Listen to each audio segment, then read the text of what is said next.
dan antara solusi dan ilusi. Di tengah gemuruh harapan dan pesona, ada satu kata yang kini menggelora di langit negeri ini, Danantara. Sebuah proyek besar yang disuntikkan dengan semangat juang untuk memajukan Indonesia. Konon dengan kekuatannya akan menjadikan bangsa ini mandiri tanpa terjerat oleh utang luar negeri yang menggantung bak bayangan panjang. Namun dalam tumbukan euforia yang meletup itu, ada pertanyaan yang tak boleh kita abaikan. Apakah ini benar-benar solusi yang akan membawa bangsa ini melangkah, atau justru sekedar ilusi yang tertutup oleh bayangan semu?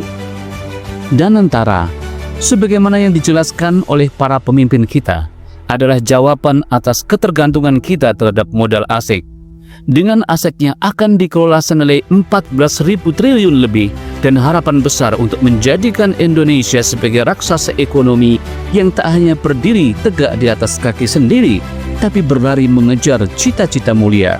Sebuah harapan besar yang terdengar manis, seolah kita baru saja menemukan harta karun yang selama ini tersembunyi.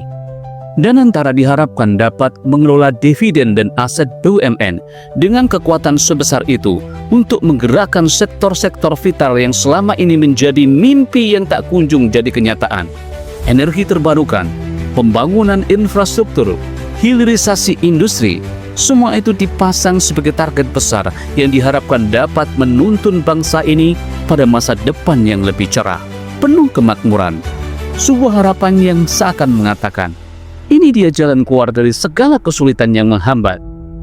Namun, meski manis dalam wujud dan kata-kata, kita tak bisa menutup mata dari kenyataan bahwa semua hal besar di dunia ini pasti memiliki resiko. Danantara, meski dikatakan akan mengelola aset yang hampir sebanding dengan PDB negara besar lainnya, sesungguhnya menghadapi medan yang penuh dengan ranjau dan gejolak. Seperti halnya sebuah pohon besar, ia akan tumbuh tinggi, akar-akarnya harus kokoh, dan batangnya harus kuat.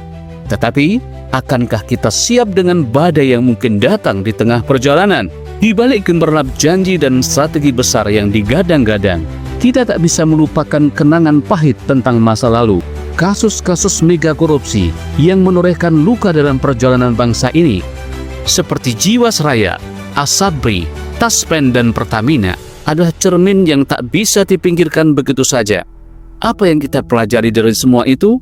Tanpa pengawasan yang ketat, tanpa kejelasan dalam tata kelola yang bersih, semua niat baik bisa saja berakhir dengan petaka. Danantara, dengan segala kewenangannya yang luas, kini menantang kita untuk menjaga agar ia tetap berada pada jalur yang benar. Namun, pengawasan yang lemah, terutama dengan revisi Undang-Undang BUMN yang telah mengurangi kewenangan BPK, menimbulkan ketakutan. Jika dulu BPK diberi wewenang untuk melakukan audit dan pemeriksaan keuangan yang mendalam, sekarang BPK hanya bisa melakukan pemeriksaan dengan tujuan tertentu, itu pun dengan persetujuan DPR. Akankah ini mengarah pada ruang-ruang kosong yang bisa dimanfaatkan untuk kepentingan politik? Bukan demi kepentingan bangsa? Kita tahu betul bahwa di balik semua institusi besar selalu ada godaan besar, godaan untuk memanfaatkan posisi demi keuntungan pribadi atau kelompok. Danantara, dengan pengelolaannya yang sangat besar, akan lebih rentan terhadap godaan itu.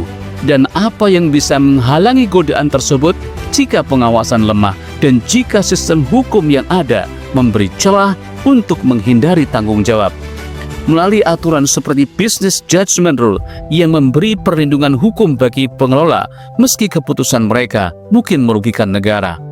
Sejarah telah mengajarkan kita bahwa kepercayaan itu mahal dan mudah hilang. Seperti sebuah rumah yang dibangun dengan batu bata, setiap tindakan dan keputusan yang tidak jujur akan membuat fondasi rumah itu rapuh. Begitu juga dengan Danantara. Jika ia tidak dikelola dengan transparansi, akuntabilitas, dan integritas yang tinggi, kepercayaan akan mudah terkikis. Kita harus ingat bahwa sebuah lembaga yang berurusan dengan dana publik tidak hanya membutuhkan niat baik, tetapi juga pengawasan yang ketat.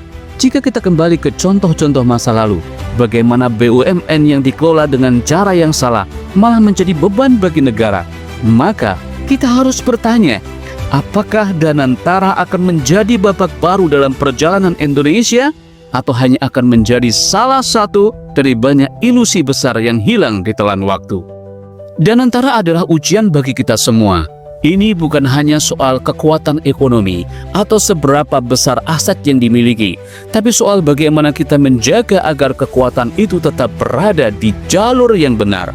Ini adalah ujian untuk melihat apakah kita mampu menjaga agar visi besar ini tidak tergelincir ke dalam praktek yang penuh manipulasi, korupsi, dan penyalahgunaan wewenang. Jika kita ingin menjadikan Danantara sebagai solusi, maka kita harus berani menghadapinya dengan penuh kejujuran, dengan pengawasan yang ketat, dan dengan hati yang bersih.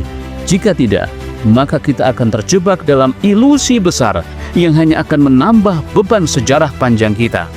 Danantara pada akhirnya adalah cermin bagi kita semua, cermin yang memantulkan siapa kita sebagai bangsa yang berani mengubah nasib atau terperangkap dalam bayang-bayang kesalahan masa lalu dan selalu jatuh pada lubang yang sama. Jadi, apakah Danantara akan menjadi solusi yang membawa kita pada kemajuan yang sejati, atau sekedar ilusi yang menghantui harapan? Itu semua tergantung pada kita. Seperti kata orang bijak, harapan adalah cahaya yang menerangi jalan, tetapi kebijakanlah yang memastikan kita sampai ke tujuan. Tetap bersama dengan Wan Jaya di Mata Pena, menguak esensi peristiwa.